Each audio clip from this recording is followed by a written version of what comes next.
Hey guys, what's up? Welcome back, episode 2 of the podcast with your boy Durs.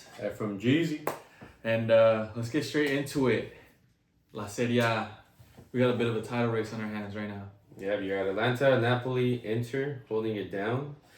Atalanta holds the first place spot for the moment, but Napoli only 2 points away. Inter 3 with the game in hand. They win the next game, they're up first place. So it's really, we got a three-headed race right now, if you ask me. Lazio sitting 6 points behind Atalanta. So I'd say right now it's Inter, Napoli, Atalanta running up for that race. And this past game week, they all won their games. So they're all just holding strong. See who's the first one to slip up. Yeah. What do you think? I think Lazio's not in the conversation after their loss to Inter last week, that big loss. 6-0. Yeah, it just kind of shows that maybe they're having a good form, but they're not really up to the challenge. With the Inter situation, I think it's interesting because, Lautaro Martinez was like the player of the league last season, and his numbers are just not been good. He has a quarter of his goal contributions compared to last year in half the game, so he's just been basically his effectiveness has been halved. Thuram has been kind of the one carrying, and obviously their Inter's defense is super strong, so that's kind of allowing them to be, I guess, in the position that they are, because offensively Lautaro's just not been that guy this season. So that's really interesting for me. Atalanta, crazy game. I actually watched it. I watched the second half, and when you have those kind of streaks, they're on an 11-game winning streak right now, and you just feel I feel like the players themselves, they just feel like they're not gonna lose. Like You feel that confidence. It's just oozing throughout the team. Mm-hmm. And in order to be the champion of the league, you have to be able to win every single game, and they kind of proved it this last week for Empoli, going down straight away, kind of lackluster goal, then they go back, flip it 2-1, then kind of like a weak penalty, but it is a penalty, ties it 2-2, and you could just tell that they were gonna get that final goal, and Charles de Ketelaere has a sick one, just coming in from the right wing, cuts, just keeps on taking players, and eventually just shoots it, and they win. And Atalanta right now is just so convincing, and I think so confident. This would be their first ever Scudetto. They've never won anything besides the Europa League in like a top division. Oh wow! They came up, I want to say 2010 from the second division. So they were just a team that just constantly came up and down, kind of like up and down, but they never solidified themselves in La Serie A. And I think that now they really put their stamp on it, and they really have a fighting chance. Inter is no team to be, thinking like it's a done deal. The title race is still very tight, but I think right now the system that Gasperini has, it's a winning formula. Who you got in the next 5 weeks? Who's gonna hold that first spot? I think Atalanta has everything to do it. I think Inter Milan's a good team, but I think it's Atalanta's time right now. Trap line. Honestly, I hope it is. I usually want to root for the underdogs. Atalanta's, get their first win would be something huge. You can't write off Napoli though, with the best defense in the league. They got something to prove too. They want to win their chip, and the fact that they have the best defense in the league kind of, shows that they're not forced to be reckoned with. They could use some help up top, considering only scoring 26, as opposed to Inter Atalanta, almost double the 42. But, they're holding it down in the back. They're securing dubs, nice and calm. They could be the dark horse, but I still think Atalanta and Inter are looking more to be the favorites. And I hope it's Atalanta. Get your chip, but we'll see where this goes. Yeah, Napoli is interesting because the Napoli that was 2 seasons ago when they had Osimhen and Kvaratskhelia really blazing it up. I mean, Kvaratskhelia is kind of like a rotation player at this point. He's not solidified starter anymore, which is kind of interesting because he had so much promise, but you never know what could happen in the second half of the season. I still got Atalanta. just 11-game winning streak. I saw a stat that said that the only two teams that ever did that before was Napoli when they won the Scudetto and Inter when they won the Scudetto. So that's kind of like, okay, will history repeat itself? History does tend to repeat itself. Yeah. I just like Atalanta. I think they have a solid squad right now. Just like, I really like that system though, to be honest. The 3-4-2-1 that Bayer Leverkusen uses. Christmas tree. Yeah, I think it's a RB Leipzig thing that they use too, with the three in the back. Well, back when they had Soboslai and I think Nkunku as those attacking midfielders. So yeah, I like that system. I don't know, because Inter plays with two strikers. So, but it's a good race. But going on to another title race, or unless you want to get it. All I had to say is, I'm just curious to see where Juve takes this, because they haven't lost, so they're still undefeated. If they go undefeated the rest of the season, who's to say that they can't creep up if Atalanta, Inter, Napoli sleep up a couple L's, unless, Juve needs to stop drawing so much. But if they turn those draws to wins, I mean, I'm just saying they might be a little sneaky one, just trying to sneak in there. They haven't lost. It's a big statement, but we'll see. I think Juve has a potential if they do something in the January transfer window. Buy some players. I'm not convinced by the squad that they have. And Vlahovic has not been that guy. I don't think he's been that guy ever for Juve. He was good in Fiorentina. I think that was the last time, But he has not been that guy. He has not been that guy. I remember Arsenal wanted him, and who knows if he would have done better with Arsenal, but he has not been him. But Juve. But anyways, we ball. What other league we got? We got La Liga. Big fumble, and hey, I just want to say I called that shit. I said 2-1. 2-1 to the T. To Atletico. To the T. So maybe I'm gonna start betting. Maybe I'm gonna start putting my whole paycheck on these next couple games. I lied. Hit a parlay. It was one fucking game. But let us know too. Maybe we turn that into a segment, a little degeneracy, and start gambling on here. Just a little bit of entertainment. Don't call it gambling. I feel like we'll get arrested. But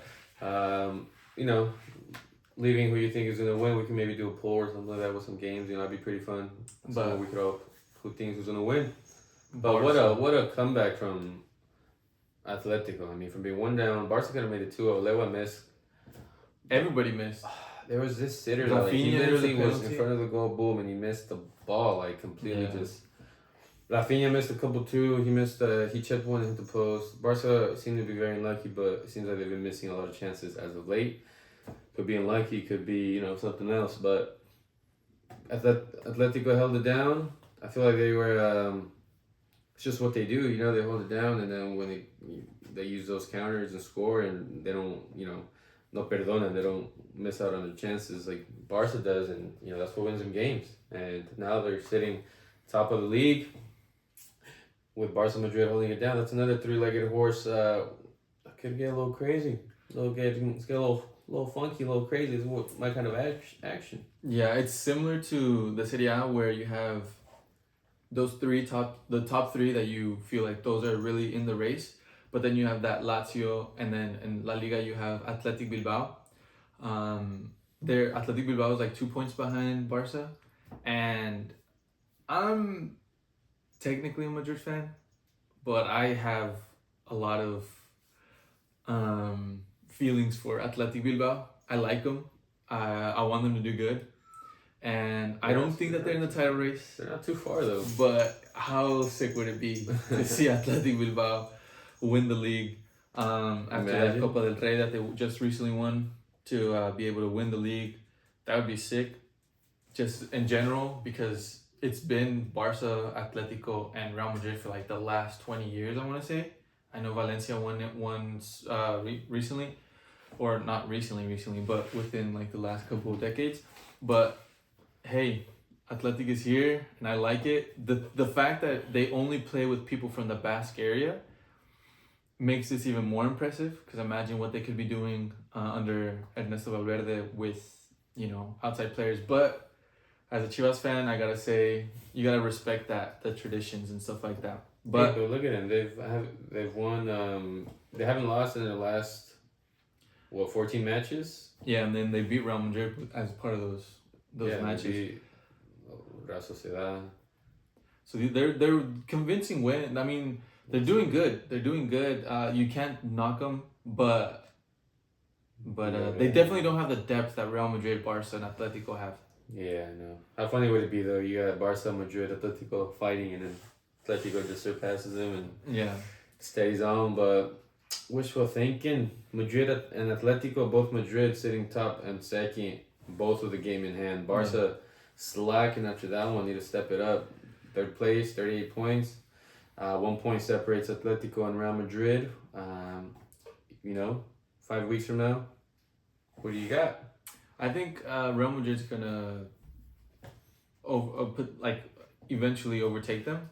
I don't think Atletico Madrid's gonna carry on this form because like we mentioned in the last one, they've been on a winning streak, yeah, but these games have not been big. I mean, besides the Barca game, which kudos to them for that game.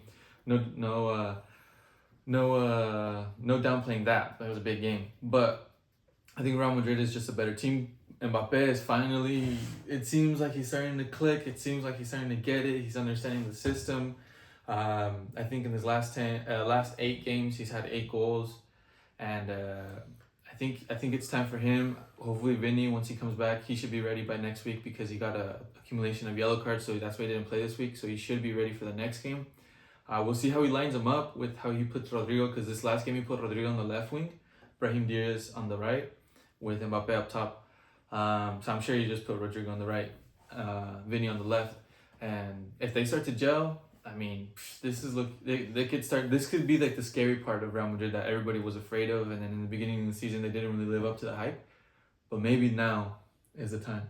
I think they're starting to get the glue together more. Mm-hmm. I like it when it's Bellingham as Cam. You got Mbappe right above him. And then both wingers, Vinny and Rodrigo. Pretty much how you expected them from the beginning. Mm-hmm. But now, I feel like they've been actually using them like that. They did it against Pachuca, smacked them 3-0. I mean, it's 2 different teams, different leagues. It's hard to compare. But the way they were playing, the way they played yesterday against Sevilla, they looked very, it was a convincing win. They were scoring bangers. It's like, Valverde is nasty. Valverde, he only scores bangers. Mbappe even scored a banger. He scored a similar goal the other, who was it? It's in the Champions League, I think. But similar goals. He's getting more goals on the sheet. Rodrigo, Vinny, and Mbappe, I feel like starting to just work better together. And with Bellingham, the amount of energy he has, which is a workhorse, and just doesn't really lose the ball. He's well-rounded player, just right behind all of them to distribute, and Valverde, Camavinga, whoever they got right there, how you'd expect them to play. I feel like they're starting to really, we're starting to finally see that side. Mm-hmm. And where they surpass Atletico, I mean, Atletico, you can't write them off either just because they have been in this amazing form. They beat Barca. I mean, if they don't start taking L's anytime soon, Madrid's just gonna have to keep up with that pace, And so it's looking pretty good. Barca has to step it up. They just, from being first and now third within a couple of weeks, only winning 3 games in their last 8 or something. It's not the way Barca started. It's not how they intended. They would think they'd be right now, but I think it's a Madrid race at the moment. Yeah, definitely. I think it's between Atletico and Real Madrid. But the other thing that I want to point out, like you said, like they have not been. Barca has been really fumbling this last month, and there's supposedly, I think Rafinha said that they're just tired, which kind of says a lot. Hansi Flick has been known for being like having his players very fit. Mm. So like we mentioned in the last one, I just don't think that they have the depth. I mean, I don't understand why they didn't start Frankie de Jong, because he's been having minutes. I think he's ready to play. Casado gave the ball to the Pau straight up for the first goal to tie it. I don't think he's up for the challenge. Casado, I don't know. I don't think he's ready yet. Araujo didn't start. I don't know why.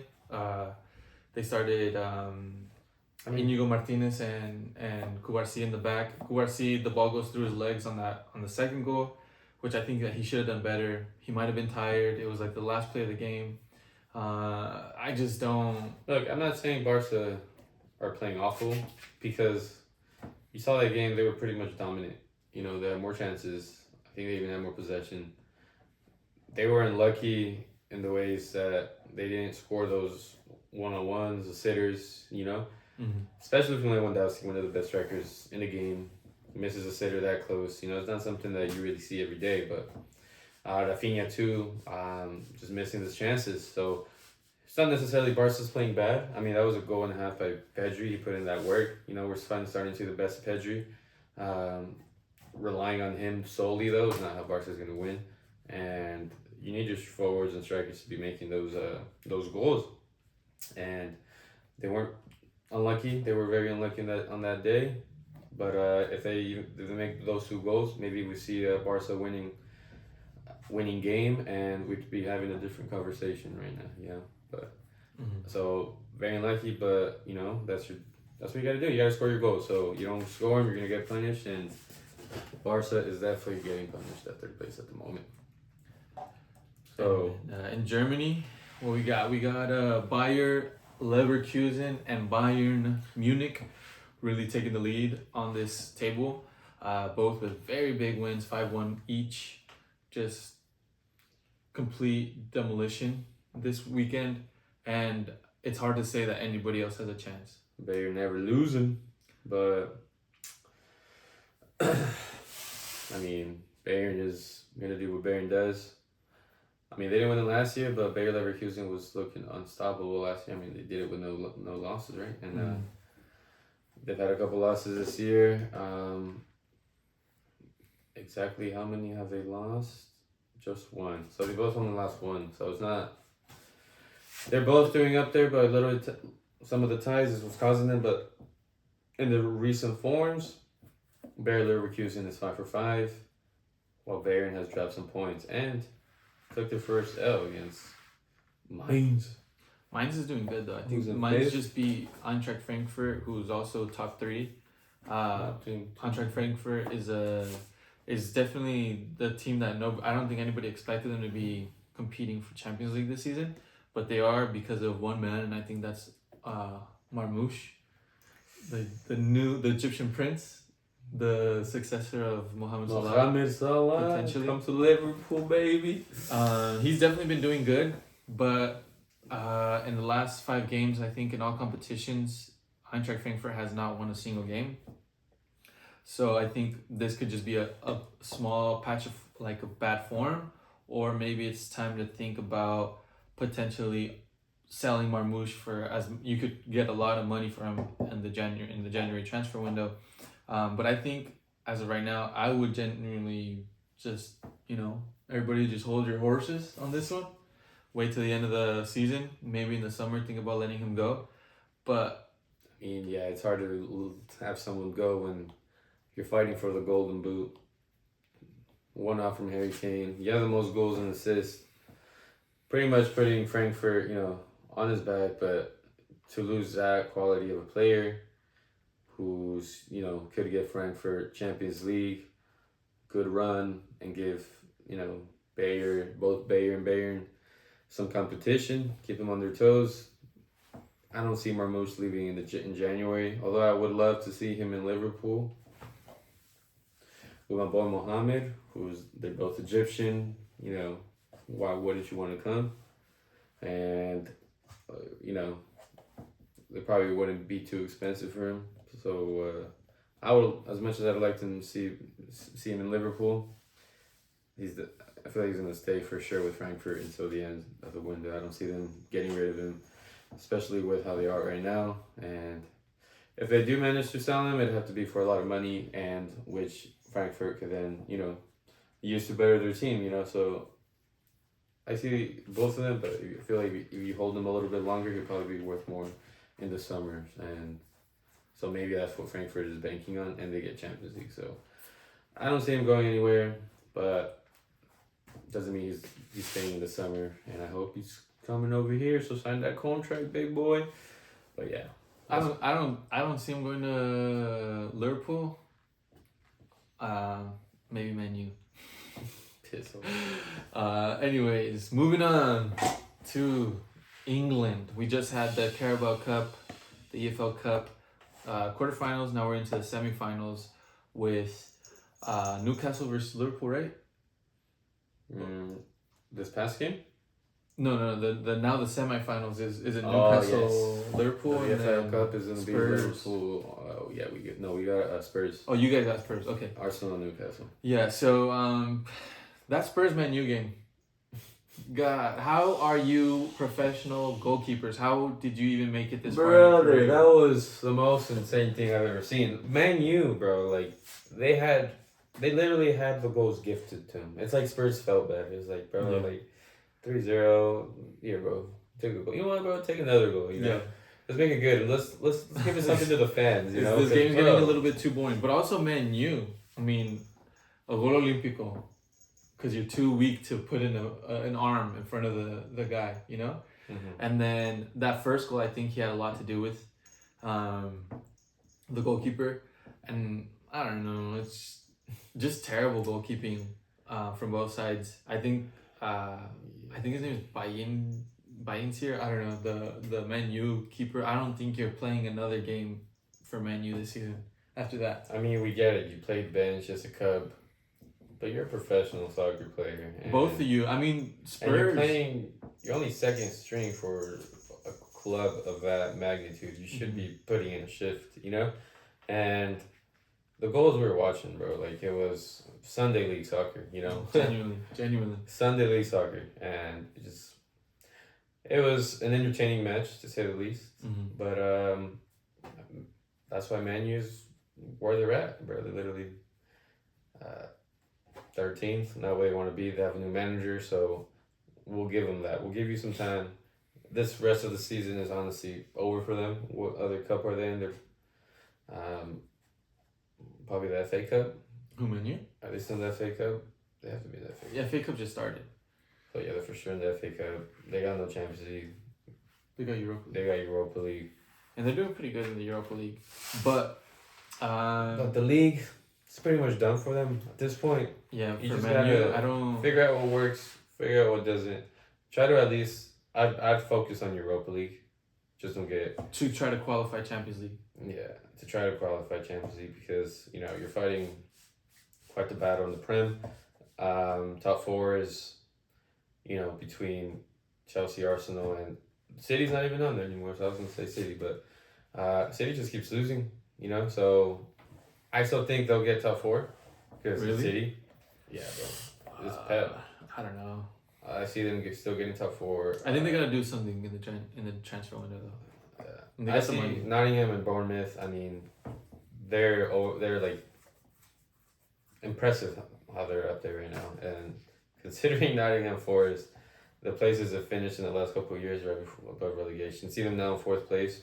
I mean, they have Champions League under the belts. This is where they need to be, Mm-hmm. So, but still, I mean, can't take nothing from them. They've been putting in the work. Bournemouth 3-0 away from Man U at Old Trafford. It's a big statement. And Bournemouth have been a little dark horse. You don't really expect much, and they've just been winning games. They haven't lost in their last 5. They're looking really good. But I don't think Nottingham or Bournemouth have necessarily the players to hold it down for the whole season. But Europa Conference, for some sort of European Cup, they could probably get to by sliding. I see them getting off that fourth place later throughout the season. Who knows? Maybe they'll prove me wrong. But we're highly impressed by Nottingham and Bournemouth at the moment. Yeah, I think it's too early to call it on 4th through 8th. Mm-hmm. Who knows what can happen? Maybe Man City does some good transfers in the January transfer window, and they just come straight back to winning. I mean, ways. you have the best manager in the game. You gotta be top 4. Like, yeah. you know, what do you do at that point? You don't get top four in your city. Like, he just signed a contract. Do you sack him? Nah, you don't sack somebody who won 4 back-to-back Yeah, Premier Leagues. I don't think you do. You could really, besides getting relegated, I think that he could finish 17th and he still won't get sacked. But definitely needs some sort of spring cleaning in the squad. I think as far as selling players, I don't think that they're in a position to be selling players. I think they need to bring players on. They need to do some business, bring in another CDM because Rico Lewis, Kovacic, Mateus Nunes, they're not doing it. They're not cutting it, in my opinion. And then a lot of their goals is just straight down the middle. Aston Villa scored their first goal just going straight down the middle.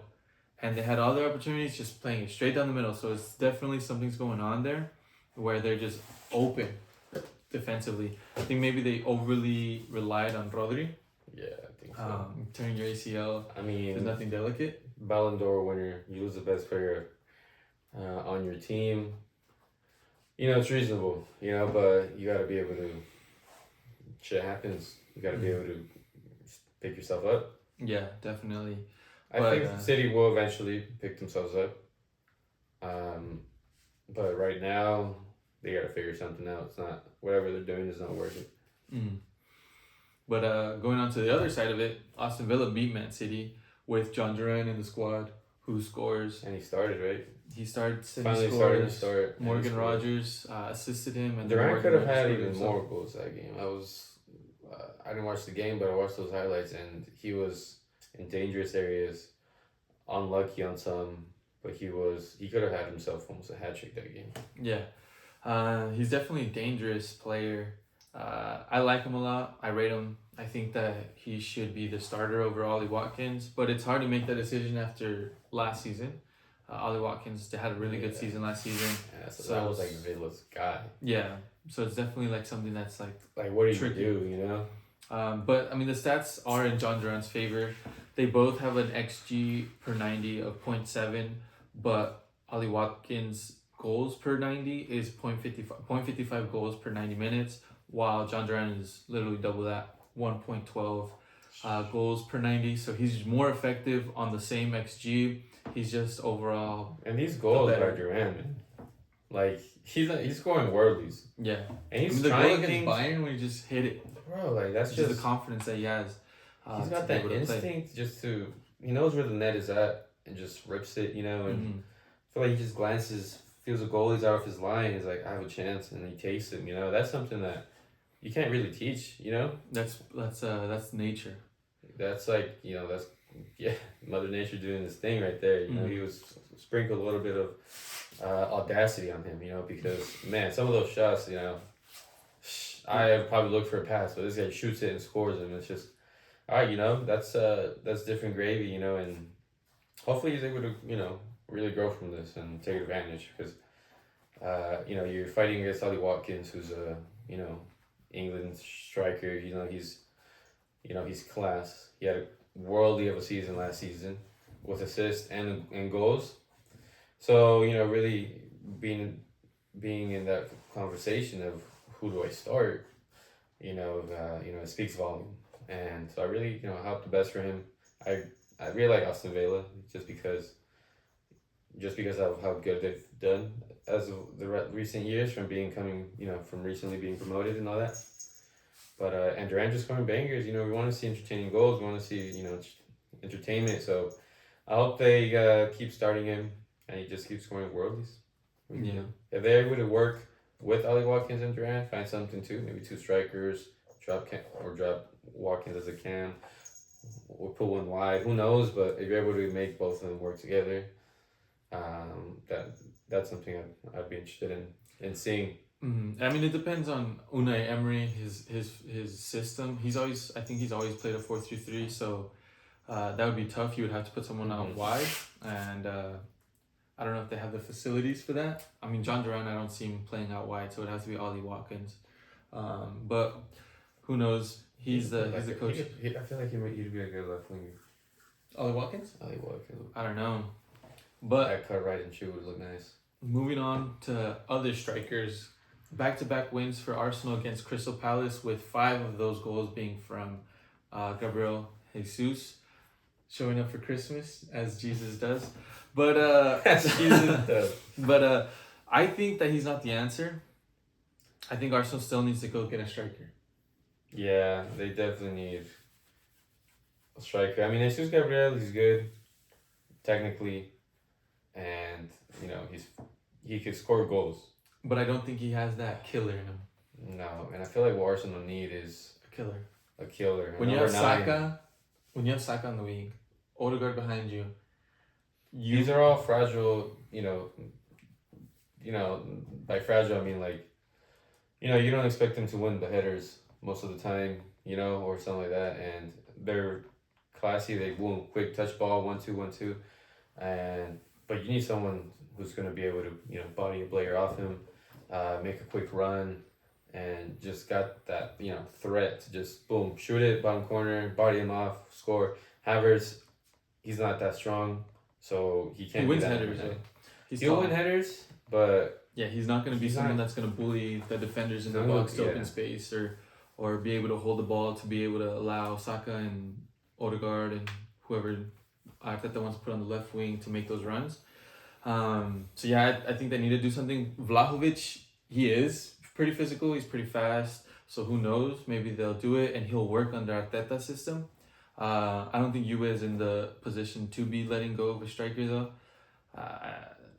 Especially not in January, maybe in the summer. There's Gyökeres, who's a good striker, who's been proven under Amorim. So maybe Amorim wants him for Man U. But who knows? I think Arsenal needs to go and find somebody. I'm always available. But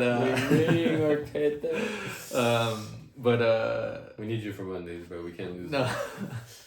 But yeah, definitely go for somebody. If not, I mean, I would want to say January, but January players are overpriced because it's in the middle of the season.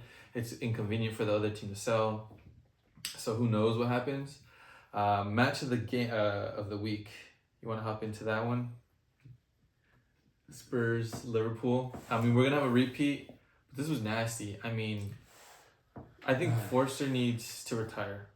He received 9 goals in the last 2 games. Yeah, 9 goals in the last 2 games. But I mean, I think that's just the way Spurs plays.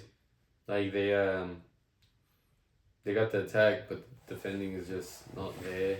But they can score goals, Mm-hmm. But you're right. Maybe a better goalkeeper. Vicario's hurt, so that's the reason why Fraser Foster's starting. They didn't have a lot of their defense actually. I think both starting center backs were injured, but I mean, they were losing it from attack. They were losing it from the midfield. There wasn't much those defenders would have done. Anyway, in my opinion, you lose the midfield, against this Liverpool team. It's game over. Like they were all over them from the start, and what a game that was. Like obviously, as a fan, you want to see your team winning, but dude, it was back and forth. Like Spurs had their chances, and they would come in deadly. Like it was almost like basketball, just taking turns, taking shot. But what a performance by Szoboszlai and Luis Diaz. They really shunned themselves today. I think this is probably, in my opinion, one of Szoboszlai's best games. Like he had a quiet start of the season. In my opinion, he's our workhorse. He puts in work. I rate him really high. But as far as his numbers, there isn't much on the stats. But he defends. He comes back. He links up a lot of plays. He'll do a lot of the pass before the assist. Mm-hmm. So he gets under the radar a bit. But this game, like the cutback to Salah, the defender gets completely debated. He goes in, thinks he's gonna shoot, cuts it to Salah. Like that's what he has. He has that little finesse, that little flair, that little cheekiness about him. And he got his goal in today too, by a ball. I think Salah gave him the ball. Salah gave him the ball and ball around. So I was like, oh yeah, he headed it over the defender, came Salah. So it was like ran that same play. Boom, takes a touch, makes the goalkeeper. Composure, quality, class. That's Szoboszlai in a nutshell, and we're finally starting to see that side of him. We saw that game So I hope from here it's we start seeing that confidence ooze because he was full of it that game. Luis Diaz too, that header. You could tell he was very confident with the ball. He would try to do cuts. He would take shots. At one point, he was even like doing some tricks with the ball. It was just a little bit of cheekiness on there, and we love to see that from the boys, making sure confidence is at an all-time high. They should be. They're first place, and they really made the Spurs look like a below average team. Although they scored 3, and I think that's something Liverpool probably could have worked with, but I mean their scored 6 could have been more, but what a great team play. What I really noticed this game was we're starting to be less selfish, like as a team. I would see sometimes Salah would he'd want that goal. He'd sometimes not pass and go for the shot. Sometimes, although we have seen his assists, more assists. He has 10 assists. I know that he does have that eye for passing. There will be a couple plays where like he'll try to do it himself, and this time like even when you might think Salah would shoot, he gave that ball to Soboslai, and then we were getting goals. That Soboslai he could have shot too, but instead he passed to Salah. Like we're all. We're doing the extra pass to get to the goal, and that's what I really like to see. That's what I think is what Arne Slot's really trying to get to. A bunch of little triangles, plays like that, and when it works like that, you can tell it's works like butter. It looks smooth. It looks clean. Really enjoyed that game, and I hope it's only up from here. Like Arne said, we won't get the best of Liverpool till Christmas, and Christmas is here. We've only had 1 loss, so. Hoping for no L's for the rest of the year, really, but yeah, I'm just being hopeful. Yeah, I mean, no L's for the rest of the season is going to be tough, especially coming into the end of the Champions League when you're competing in the Carabao Cup. The Carabao Cup's going to end probably early January, but I'm sure they're going to want to go for the FA Cup as well. It's going to be a little bit tough on them. But I think they have the depth. I mean, compared to other teams, when you look at Liverpool, maybe defensively, you could say like, okay, maybe a left back, maybe like an extra center back because Konate's been hurt for like quite a while. But I mean, the depth is there compared to like other teams. Maybe not Chelsea. Chelsea has crazy depth, but yeah, you look at 3 teams. But Liverpool, I mean, you have Darwin Nunez, Jota, and they're finally back. For the longest, we didn't have Jota or Chiesa, so Gakpo, Luis Diaz, and Salah had to, not. Luckily, they didn't get hurt, but they had to hold it down. But Chiesa's back from injury. Jota's back. Who remember Jota was our main striker. Mm-hmm. Once we lost him, the beginning he was scoring goals left and right. Like he was our number 9, and he was looking good. And he got hurt, and then we had to do without him. Like. People don't remember the injuries we have because we haven't lost, Because they haven't showed the exactly the weakness, I guess, that comes with injuries. But like Barca, Barca, number 9 there. Like Barca, you could Barca's tell. struggling right now. No Yamal, other injuries that they had in the squad. Liverpool has been able to roll with the punches. I mean, and it is because we have that depth. Yeah, we have those players. In the mid, you have Endo, you have Gravenberch, you have McAllister, you have Curtis Jones, you have Soboslai. And then up top, I mean, you got Salah, Diaz, you got Gravenberch. And then you pretty much have replacement for all of them. You can put in Chiesa on the right, you have Darwizzi, and you can switch between Luis Diaz and Gravenberch on the left. Jota could play on the left. Gravenberch, Diaz, or not Gravenberch, I'm sorry, Gakpo, Diaz, Darwin, Jota could all play striker. They're very versatile. On the right, Salah. You could even play Harvey Elliott, Chiesa. Yeah, Harvey Elliott too. And even the keeper. I mean, Alisson was injured for how long, and Kelleher put in a shift. Kelleher put in a shift and a half. Like he's looking world class. Yeah, and what I think we touched about this last episode with America, but it's the system. I mean, if you have a system where people could just slot in and it doesn't seem like much is changing, it's because you have something that works. Arne Slot was given a good team, a well-oiled machine, but he's been able to put his little seasoning on top of it. His WD-40? Yeah, and it's working. It's hard to say if it's working better because Klopp was dealing with Arteta and Pep in good form, and that's not happening this season. So Arne Slot hasn't had that competition, because even when he played Real Madrid, they won convincingly, but they beat a suffering Real Madrid. So yes, they have been tested. I'm not trying to say that Liverpool doesn't deserve to be where they're at. And I could agree. I mean, all those teams are not where they were, like, if you played them last year, last season. So I could 100% agree with that. They're not. We've been playing these teams where they haven't been at their best. But I mean, for a new manager to a new team with 0 transfers, I mean, besides Chiesa and a goalkeeper that we're not even going to get till next summer, basically no transfers that's going to change the team. To come in and just do what he's done, 1 loss halfway through the season, top of both leagues, it really does speak volume. If it was, who knows if Clark would have been able to replicate that. I'm sure he has, but who knows if it's because the players, everybody else is doing not as good. But I mean, we're where we are with the new manager. Couldn't be happier, and I think he deserves his respect. And from the looks of it, they're only going to get better. January, I heard there were some rumors going around that they're giving Arne the slot to go to bring in a left back and potentially a midfielder. So a left back, I think we could definitely use. I mean, I love Robertson. I think he's class, but he's not getting younger. Tsimikas could be a little inconsistent defensively and going forward, and does get caught forward sometimes, and we have been scored on like that. So I would definitely bring in a left back, holds less responsibility on the center backs, and it's the fact that we have Konate injured, puts less pressure on them. A center mid, Zubimendi rejected us.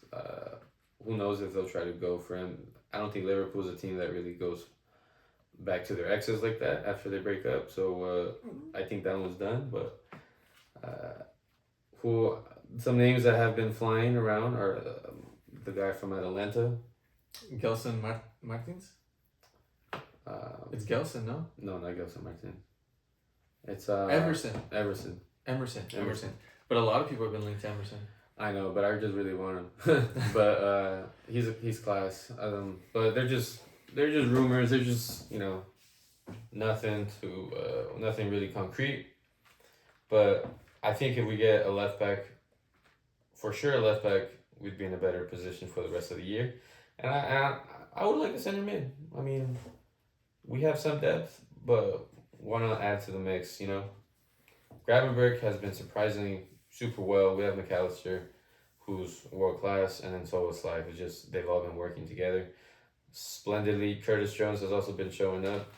We just got Javier Elliott back from injury, and I mean, you have Endo who will put in a shift defensively. We have to. So I mean, we don't need a center mid or midfielder at the moment, but if you bring one into the mix, make everybody, make it more competitive, make them all stronger. If it'll help us, if it's something Arne sees, I'm all behind it, But for sure, left back this January, and the title's ours, and who knows what other titles. But yeah, after that Chelsea tie, you gotta say it looks likely. And it's just funny how Everton's been the reason Liverpool's feels more comfortable now. They gave Chelsea and Arsenal a draw. Now they're gonna play Man City next, I think. And if they get a result against Man City, you gotta say this Everton's gonna stay. Yeah, because you got I mean, this was supposed to Chelsea be and Arsenal. This could have been the worst 4 games in their life. Well, it would have been 5 games because they were supposed to play Liverpool, right, but it got cancelled. Then they played Chelsea, or they literally played top 4. Yeah, then they played Man U. They lost to Man U. Well, you said top 4, but that's but it's just it would have been half. It would have been it would have been really difficult if they had played you guys lost, Man U lost, Arsenal lost, Chelsea lost, and then Man City lose. That would have been okay. Yeah, they're going down for sure. But instead, they lost to Man U. They still have the game, which they're probably gonna lose to Liverpool. but they tied against Arsenal. They tied against Chelsea, holding them goalless, and then playing Man City. We'll see next week. But if they could, get a result against Man City, then you got to argue, yeah, they're gonna do something here. And right before those draws, they beat Wolves 4-0. Yeah, and that was kind of like the stamp, like, no, we're here to stay. I don't know if that was the deciding match for Southampton. Oh no, Wolves to sack O'Neill. I think it was. It was this game. But yeah, they definitely kind of have put down their stamp. We're here to stay, and I think they will stay. Yeah. Which is kind of unfortunate for my predictions, but it is what it is. I think that I don't think they're gonna do any business in the January transfer window. They are not a team that spends money, which is what Everton, which is why they are where they are.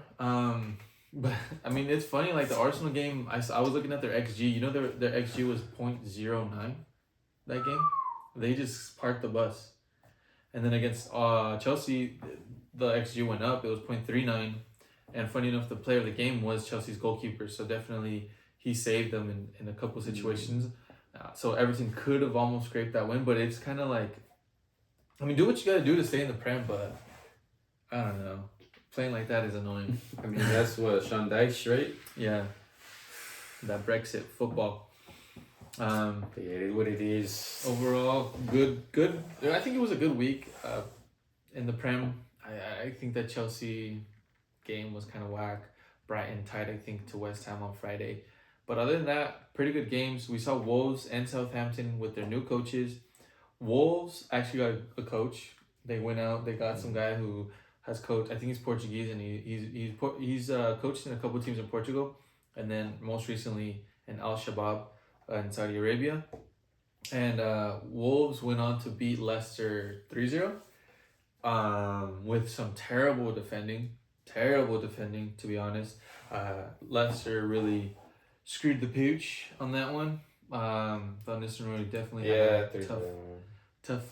They look good against West Ham, but to go 3-0 against Wolves, who you guys are fighting for relegation, who you're above and you should be beating, to get smacked 3-0. Not looking good. Yeah, screwed the pooch on that one. I will agree on that one. And then Southampton tied to Fulham, which is Fulham's top 10. I think that's a good result. But both of them held the teams to no goals.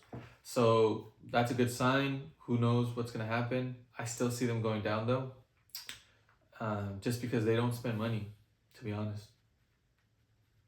They really don't. Wolves sells, and Southampton probably just doesn't have the budget because they just came back from the championship. So we'll see.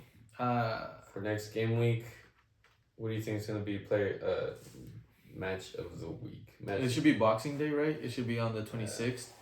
And I think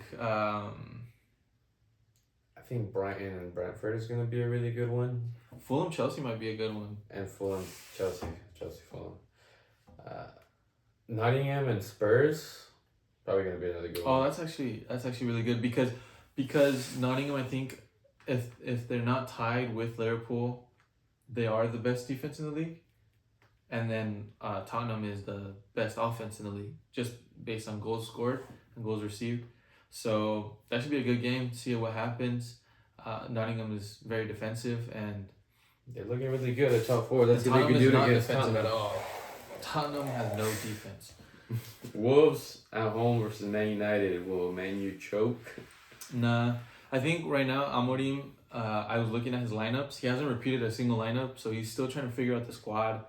He's trying to put out that message that like nobody here is indispensable, and if you perform, I'll start you. If you train hard during the week, you'll play. So I think versus Wolves it should be a routine win, but all these other games should have been a routine win also. They're not even routinely winning. So yeah, so I think Man U with Diallo. I think what happened versus Bournemouth was they received again another goal from a set piece, which is just something needs to change there because they've been receiving a lot of set piece goals.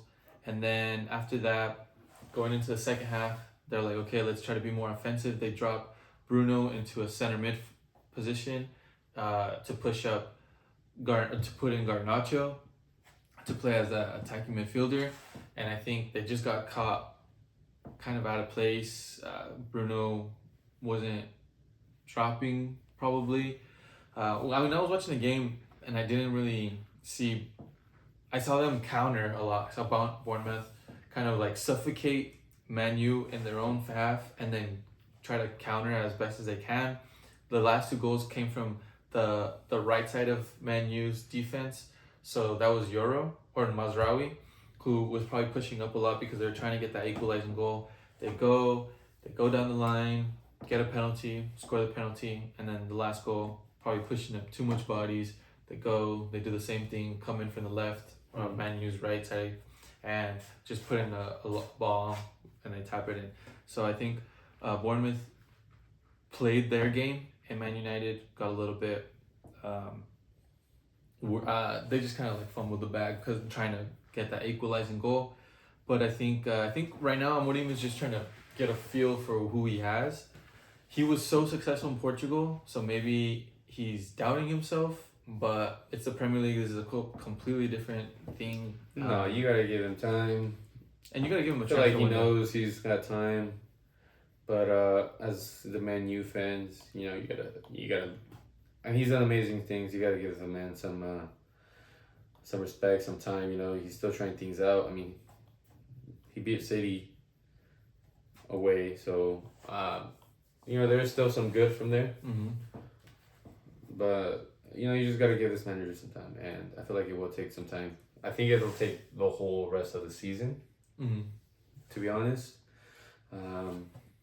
But if he's able to replicate something he did at Sporting, then I wouldn't be too worried for the Man U fans. I just think it's gonna be a whole lot of trial and error till then. Yeah, definitely trial and error. Like what I said, he hasn't repeated a single squad.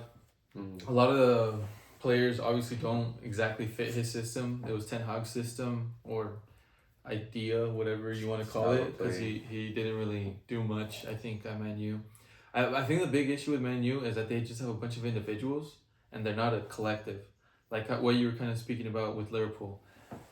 Players are working together as best as they can and it's showing. Meanwhile, Man U, Bruno's very selfish. I think Højlund is desperate for goals. Diallo is the only player that I see like trying to contribute with the squad. Kobe Mainu is a good player. I think he's good, but he's like a defensive player first. He does get into that final third, but his primary duties are defense. And then like that defense, I just don't understand it. I don't understand why they went for Mazraoui. Euro has not been showing any signs of why he was worth what he was worth. All the hype around him, next Varane, blah, blah, blah. But we'll see after this transfer window and the next one if Amorim starts to put his stamp, starts to put his own little, ideas. But I think it's down to the Man U directives to listen to what Amorim has to say and actually do what he wants. And hopefully they could build a squad with that in mind and go back to winning ways. I think only time will tell with Man United, but 13th place, not where you want to see your Man United at. But should be a good week this upcoming week. Get more ideas of how their team is looking. How the whole Premier League will look next week before Boxing Day. Should be a good one. Lots of goals, hopefully. And all I know, Liverpool will still be on top of the league, so I will sleep like a king. So, but anyways, guys, hoping for good football. It's been episode 2 of the podcast. Let us know your thoughts, what you guys think. We'd like to hear from you guys, your opinion. If you guys disagree with us at any point, let us know. Let us know. Call us stupid. Just kidding, don't call me stupid. I'm sensitive, so piss off. But call me handsome if you want. Yeah, compliments, all those we'll take those. We'd like to know more about your guys' opinions as far as these, maybe there's something we're not seeing. Let us know in the comments down below. Let us know what you guys are trying to see more of. But as of now, I think we're going to keep doing these pretty much weekly. Do a little rundown the game weeks, our predictions, our opinions, things like that. So we'd like to get you guys involved. So leave a comment down below. Say what's up. But if not, we'll see you on the next episode. Yep. See you guys. Peace.